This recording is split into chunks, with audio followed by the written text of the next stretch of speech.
Yeah. Well, either that or we'll just say it should be 13, but we'll call it number 14. Yeah, because you don't 12A. Don't build 13 houses now. That's right. Yeah. There we go. Okay. Right. If you just joined us, welcome. I'm Bruce Edwards from The Breakfast Show at Doncaster Radio. And you're very welcome indeed to the latest episode of It's Not Terminal, the up-to-date and continuously long-running saga podcast of how to save an airport in South Yorkshire. I'm joined today by Mr. Mark Chadwick, who's here with us from the Stadium Garage in Doncaster, and of course as well as the guy who founded the amazing website and Facebook page as well. Hashtag Save DSA, Save Doncaster Sheffield Airport. Mark, thank you for joining us here today. Hello, Bruce. Hello, everybody. Good afternoon. Good evening. And how are you? I'm all right. Yeah. You know how it is. We just get on with every day as it comes, don't we? Busy as always. Absolutely, yeah, it is. This is actually technically. Are we going to call it? It's not number 13, Bruce. No. I was going to say the last one was number 12. So calling this. This one's going to be number 14. 12A. Yeah, 12A. Yeah. Famous line from a monkey's song. song. That's it, mate. But there you go. Yeah, number 14. We'll skip that other number. Exactly. Not that I'm superstitious in any way, shape, or form, of course. Absolutely not. No, I am seriously, in all seriousness, myself and Mark, absolutely delighted to be joined in the studio today by the Member of Parliament for Doncaster East and the Isle of Axholme, the Honourable Mr. Lee Pitcher MP, who's with us here today. Hello.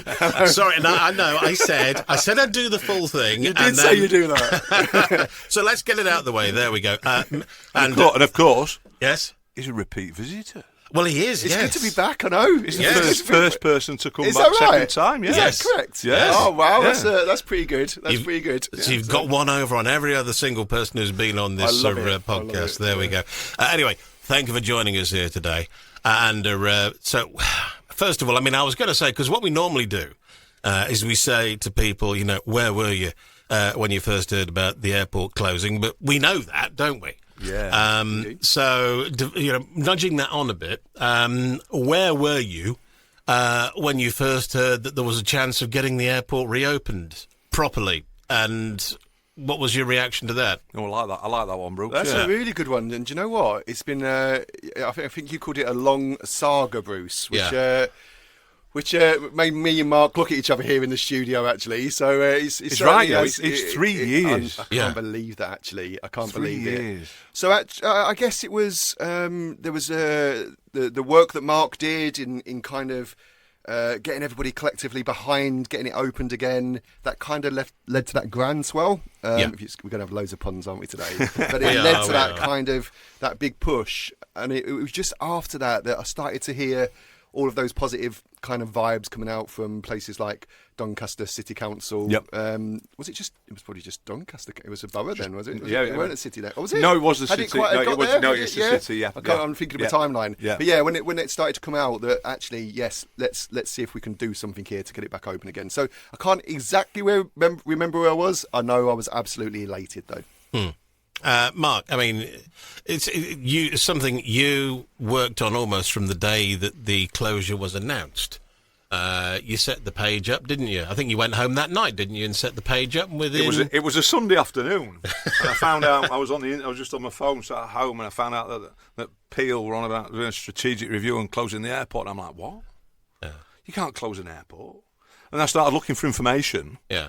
And there was nothing out there. The Chamber hadn't put anything out. The Council hadn't put anything out. Peel had just made this announcement with no information behind it. And I thought, when I go on holiday, there's a Facebook group for the place that I stay in Rhodes. And it's a little resort. And it's got 46,000 members in this Facebook group just supporting this resort. And I'll set a Facebook group up about the airport. And the next day I'd got 1,000 members. And the next week I'd got 4,000 members. And now, I actually looked last night and added it up, and with the members and participants or visitors that have commented or whatever, it's just short of 30,000 members. Yeah, and to be honest, Mark, in all of the stuff that I do, and I get involved in such a vast array of different sort of topics and themes and concerns and risks and opportunities, there's nothing that has had the kind of level of interaction that has. Honestly, it is unbelievable. Thank you. Yeah, yeah. Thank you. No, thank you as well. Yeah. So, where do we start? Here we are. We'll start at the beginning. I was going to, if you want, yeah. We'll start at the beginning. Go on then. Right, okay then.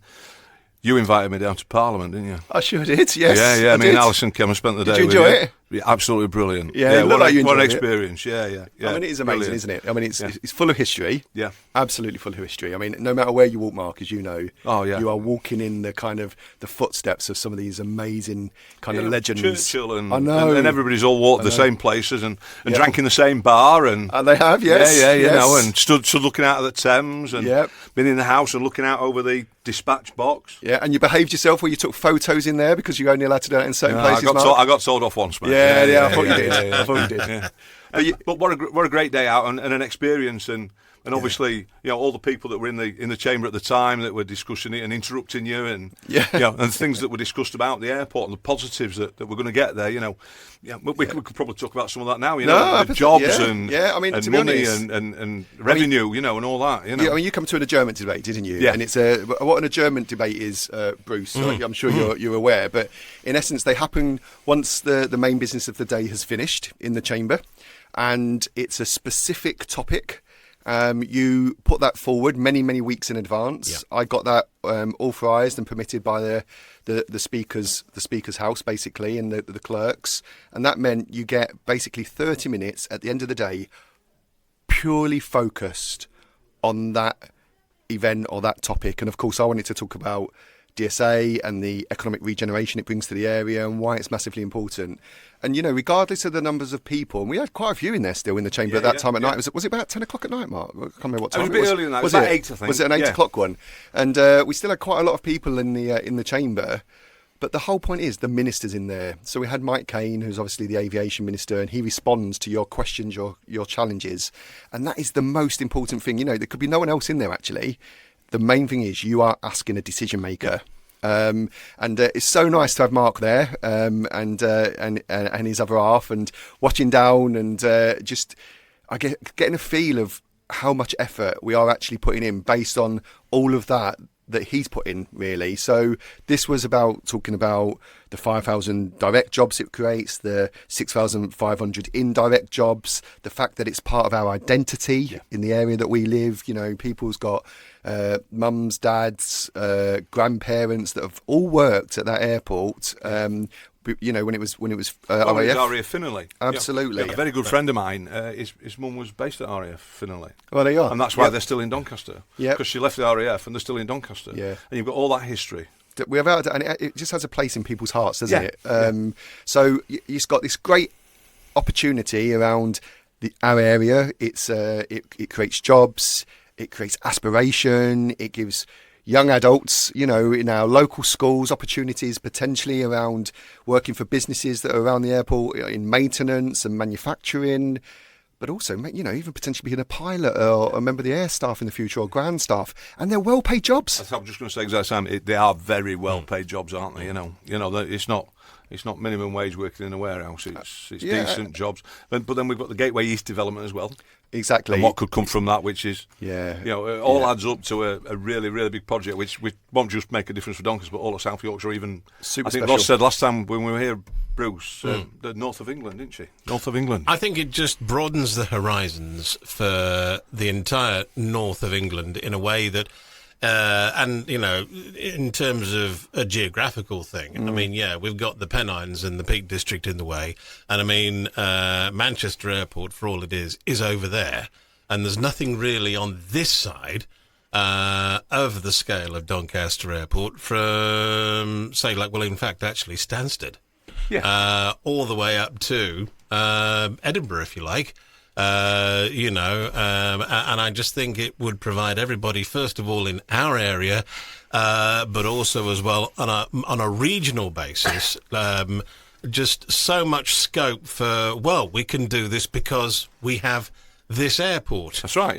It gives you so many. It's a key to unlock so many doors in so many ways for so many people and so many businesses, and that's why I think it's crucial. It's connectivity, isn't it? It's connectivity. So it's connectivity locally and regionally, but also it just opens up opportunity for investment to come in from abroad, which again brings more jobs. It increases our GDP. All of that is really, really positive, and it's exactly what we need for our area. Yeah. And I suppose for me, I travel backwards and forwards, as you know, to London quite a bit now. It comes with a job, really.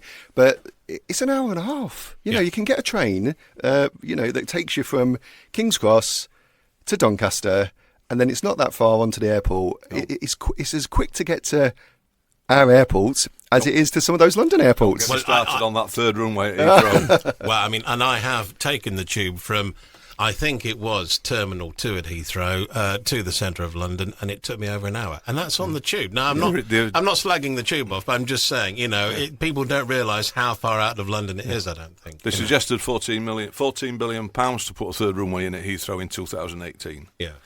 Circa 60 billion. And they're on about making the runway shorter, so it's not as long. So they haven't got to build a tunnel for the M25 and rehome 13,000 people. There's quite a lot going off down there, but a lot of money. But an hour and a half train ride, you're at Doncaster. Yes. And if we've got the right flights and the right airlines in there, we're sorted, aren't we? Absolutely. And what we need, Mark, is the investment now in our airport to get it open. That's it. Yeah, the next topic. Oh, is it? Is that a nice segue? They weren't deliberate. In fact, no. I'll tell you what. Go on. Parliament. Yes. Your action group. Yeah, so that's going really well. So we've got, I think we've got about a dozen members. Yeah. I don't think we have. And most of those... a dozen MPs? Yeah, sorry, yeah. So absolutely. So I don't know if there's a collective now for a dozen MPs, but we won't go there.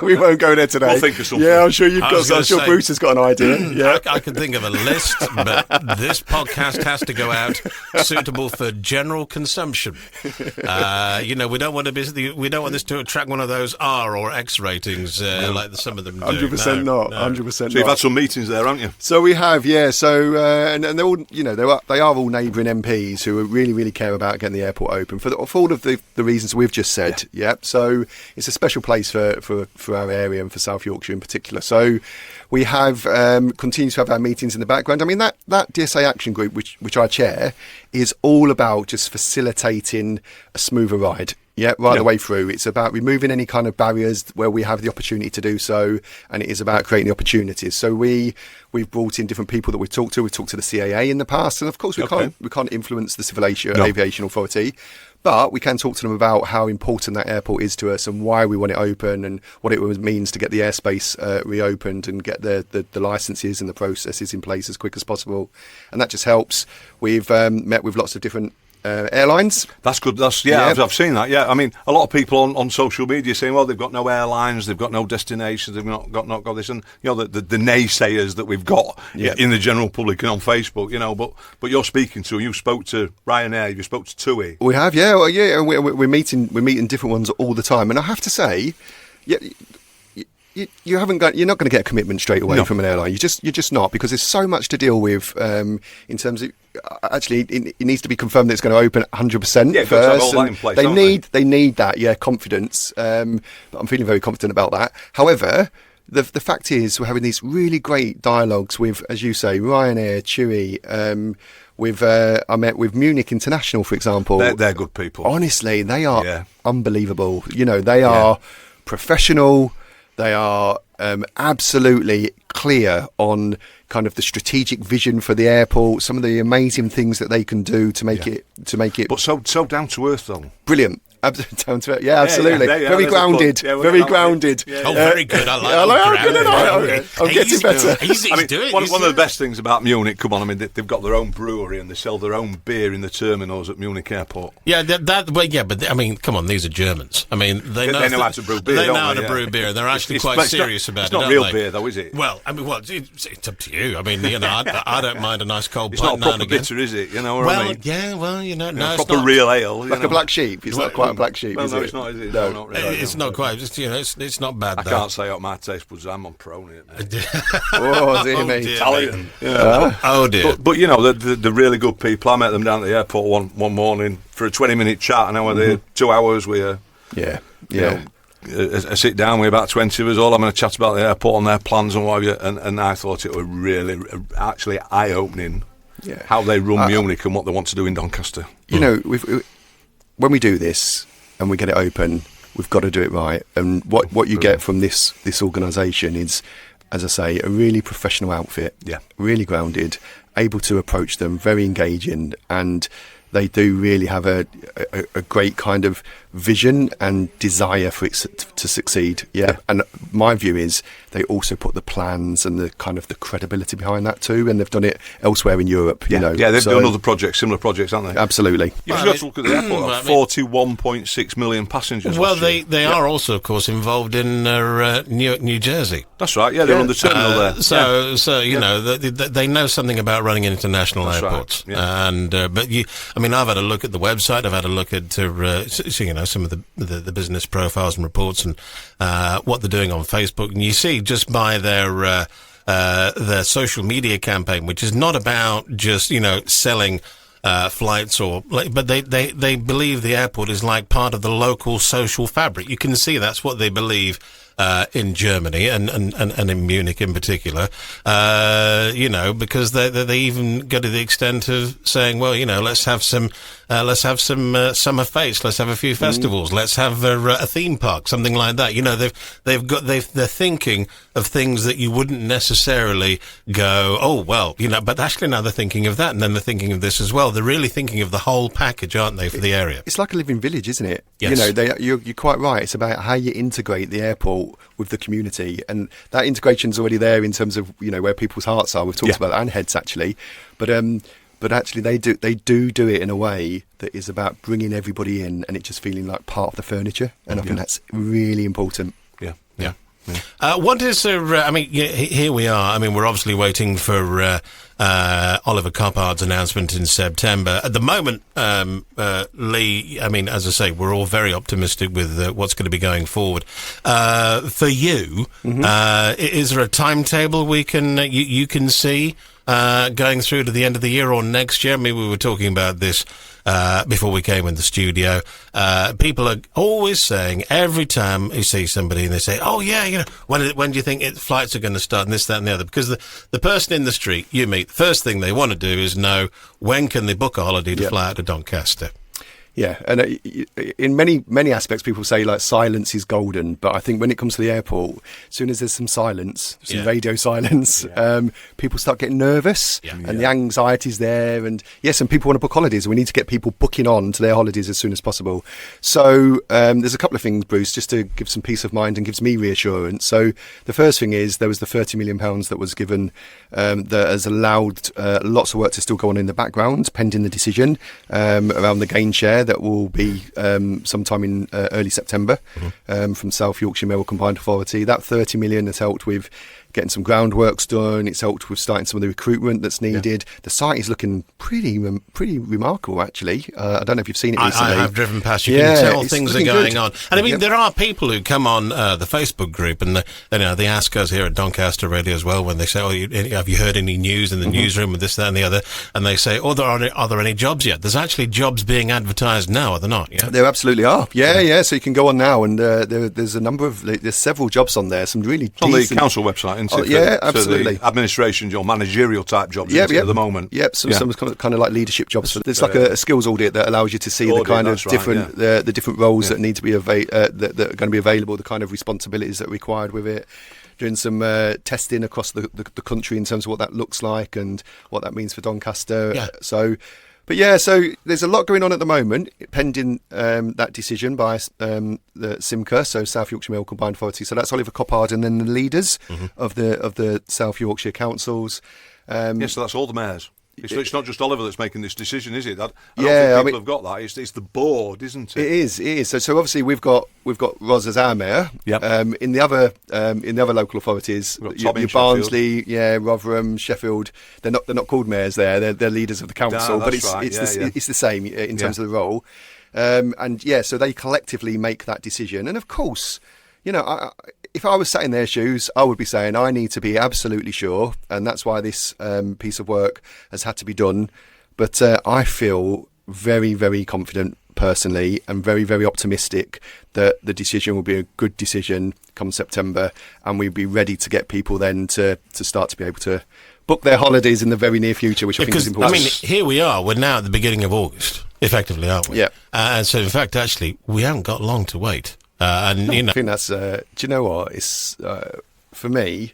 We have got so many talented young adults, so many talented people, and having those opportunities to look for some different jobs, a different career path, I just think is amazing. And if they're all in one place, it just creates that kind of excitement around the airport as well. And that kind of, then, it's a snowball effect, isn't it? Because then more and more people want to come and work here, and it will just grow. It will just grow. And there'll be jobs in hospitality, as I said, in engineering.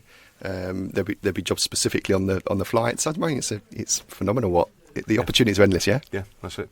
And your role, Lee, continuing after that, going through into next year. How do you see it, sort of unfolding for yourself over the next 12 months?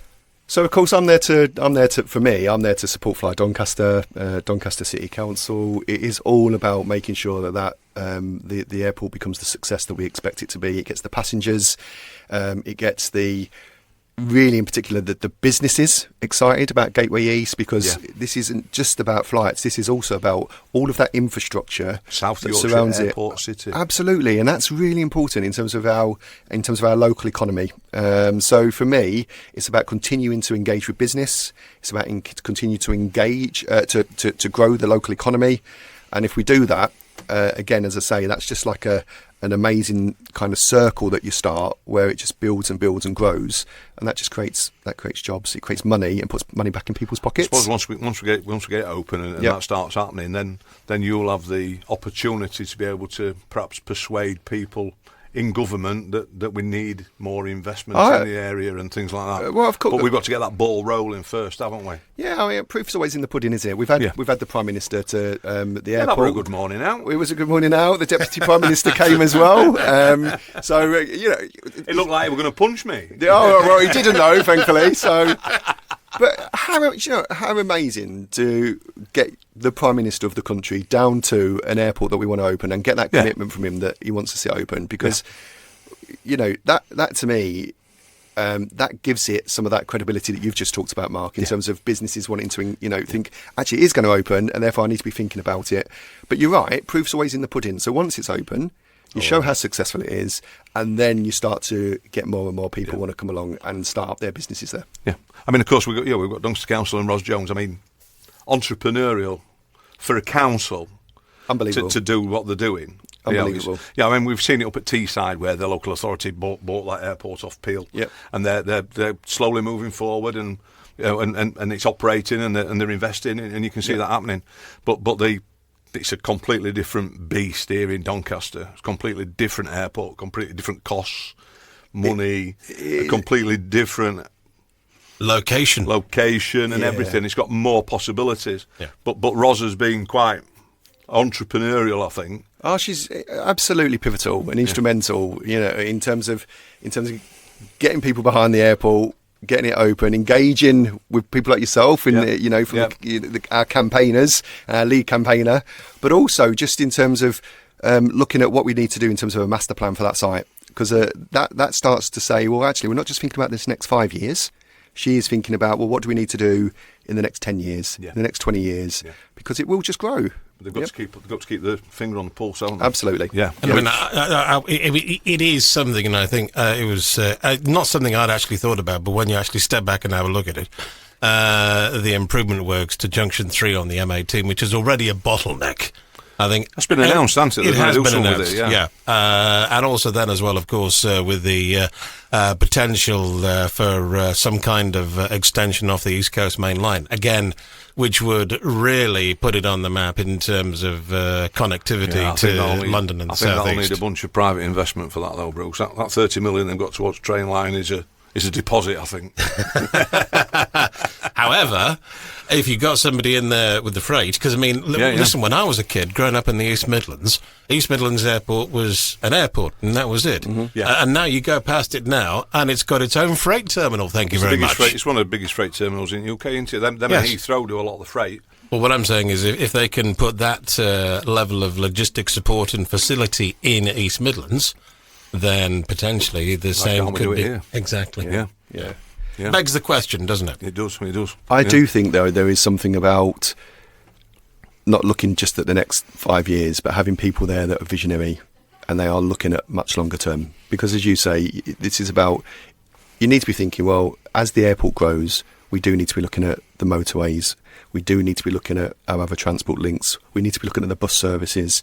We need to be looking at how we engage with schools now to look at those jobs of the future that we want to get people to come and be involved in. And our children massively, for example, they love the environment, don't they? Yeah. So turning that into a big renewable site we as want well. a community cafe there, and people take the family and watch airplanes taking off, get the kids Absolutely. involved and do all that. Yeah. Yep. One of the biggest things that I noticed when I was speaking to people at Munich, they've got an academy at the airport in Munich. So they train, they give people, they get diplomas in different jobs at the airlines, so things like that. That's what we need. Well, it is, because that, as I say, that's about aspiration, but also it's about retention. Because what you want to do is you want people to come to Doncaster. You want them to, you want our children that are born in Doncaster to study here, to then want to stay here. After they've studied, to use that intellectual knowledge that they've gained to really boost our own economy, and we want them to feel fulfilled, and this gives them that opportunity, because as I say, it's not just about the planes. This is also about the potential of innovative kind of techniques as well. This is just, sustainable aviation fuels. It's the future of aviation, and we can turn that into we've got that in Sheffield, haven't we? They're working on that now. Absolutely. So we're linking into the university already, aren't we? So we just got such honestly, the most amazing opportunity here, and it is so exciting. I just want that final decision in September so we can go crack on and let's do it. I think the biggest thing what needs to happen is we don't want to Witherspoons. We want a local Doncaster-based hostelry selling beer and food. We want a local Doncaster-based burger company selling burgers. We don't want the Golden Archers. We want Doncaster businesses working there, taking money, paying their staff that live in Doncaster, and they're investing their money back in the borough, in the shops and everything. And I think that's the thing that we need. We don't want big companies in here taking the money and running off to America or whatever with it. It needs to be kept in Doncaster. I think that's one of the biggest things. So you'd quite like to see a lot of independence, would you? 100%. Yeah. 100%. Yeah. Small independents and give them a boost, and that'll grow our local economy. It will, absolutely. It'll feed back into the local economy, won't it? I think there'd actually be quite a few people who'd be willing to join a queue for that, actually. Yeah. I think you're absolutely right. Yeah. I think you're absolutely right. I come up with some rubbish, I know. But although, Mark, I don't want to put off any investors at all. No. To be clear. No, that's right, yeah. No, indeed. Listen, final thoughts then. Here we are, as I say, we're recording this at the beginning of August, and it's as you're saying, Lee, it's not long now until we get the decision off for SIMCO, the South Yorkshire Mayoral Combined Authority, and then looking ahead through to next year. We've done this, but the last question I'll say to you, this is all hope, and this is all what we can hope for. But where do you see us how far ahead do you look? Do you look ahead 5 years or 10 years? Your vision for the area? What do you think you see? Let's be optimistic. I'm not saying it's going to be like pipe dream and everything else, and pie in the sky and blue sky thinking, as they call it. But let's just be realistic. Where could we be in 5 years from now? So I think we're on the cusp of something very, very special here, because this feels different. It feels very different because we've got so much of the community behind it. We've got so much of the business world, the Chamber of Commerce behind it, the local authority, SIMCO, are behind it. We are on, as I say, we're on the very, very cusp of something extraordinarily good for our area. And I see, in 5 years' time, an airport that has proven itself, that it's already hugely successful, that it's growing, passenger numbers are going up, freight's going up. It's a thriving local hub for business, and people want to come to Doncaster. And with that comes bigger growth in our local area. And I think that is something that we should treasure. Well, fingers crossed we see that. Can I just touch on one last thing? Yeah, sure. You mentioned you're very confident with the decision in September. Yeah. You're not the only person that said that to me. Is that right? Yes. Excellent. Well, that's good. I'm not going to pry, but that's. I'm just going to get that one. No, I was at a chamber meeting the other week. Yeah. And it was mentioned then in the hall in front of there was 80 or 100 of us from the chamber. I'm hugely optimistic. I'm always a confident person anyway. Confident might be the wrong word. Yeah, maybe confident. Positive thing. Definitely positive. Positive thinking. I'm Yeah. really very positive. I'm really very positive as a person, and I do. I can see it. I can see the potential there.